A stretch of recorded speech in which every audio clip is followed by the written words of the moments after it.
Hi, I'm Mark Neal, and I'm here with Justice Coleman. Hey, Hey man, how's it going?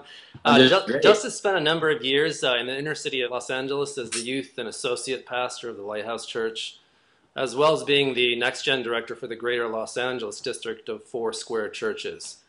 Now currently, Justice and his wife Maria pastor a church they planted in the San Fernando Valley called Freedom Church.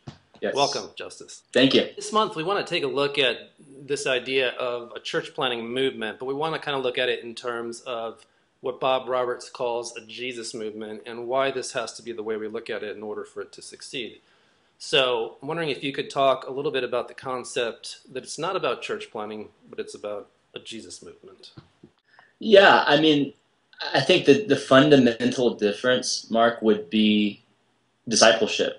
That I think very often we fall back on strategies that plant worship services, that we get our worship team together and our children's, director and our executive pastor, and we get these powerhouse leaders to come together as a team that can host really awesome church services. But if we fail to lead people to Christ and to make disciples, then we're really holding service for Christians if we're not careful. And I'm not saying the conversion rate isn't there, but I know that with our church, we took a really long 6 months process to go into the city as we moved there once a month, driving about 45 minutes into the city and doing a thing called Laundry Love, where we went into this local laundromat and we just paid for everybody's laundry in the building. And there was only 6 of us. We started from scratch. And we putting quarters in machines and paying for people's laundry, and we led a lot of people to Christ that way. And so our actual worship service, when that launched, we were able to water baptize like a couple dozen people because of people that we had led to Christ through kind of evangelism.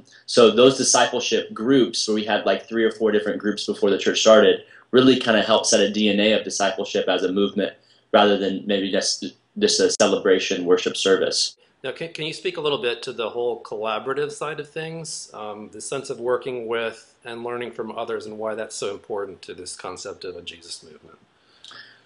Yeah, there's no alternative. You have to have collaboration. We had quite a few churches that helped us get off the ground by the grace of God, both financially and by sending workers and helpers.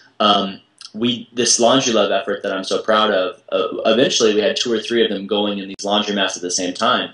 And we started one that was kind of, I would say, about 5-6 miles from our actual target city where we were planted. Right. And what we wound up doing was training up another church and handing off that site to that other pastor, which the laundry site was closer to his church. Finally, obviously, these Jesus movements kind of hinge on the work of the Holy Spirit and not of men. So what are the potential pitfalls for church planners to get in the way of a movement? And conversely, how can those participating in a movement best cooperate with the moving of the Spirit? Well, I was so ignorant to church planting strategies when I started. It's funny because I would do it all completely different starting over again. But there are a lot of really solid strategies and solid templates, for lack of a better word, with preview services and how to kind of get a church off the ground, proven strategies that have worked.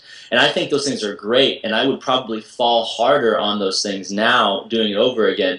But after you get about a year in, those training wheels kind of start to come off, and you think you're really able to identify who exactly God has called you to, and those particular efforts to reach those people in your city, which are going to be different than any other city, right. Different than any other group that God's called you to, I believe. Well, thanks for taking a few minutes to chat with us about why these movements are really vital to church planning. Thanks, Justice. No problem.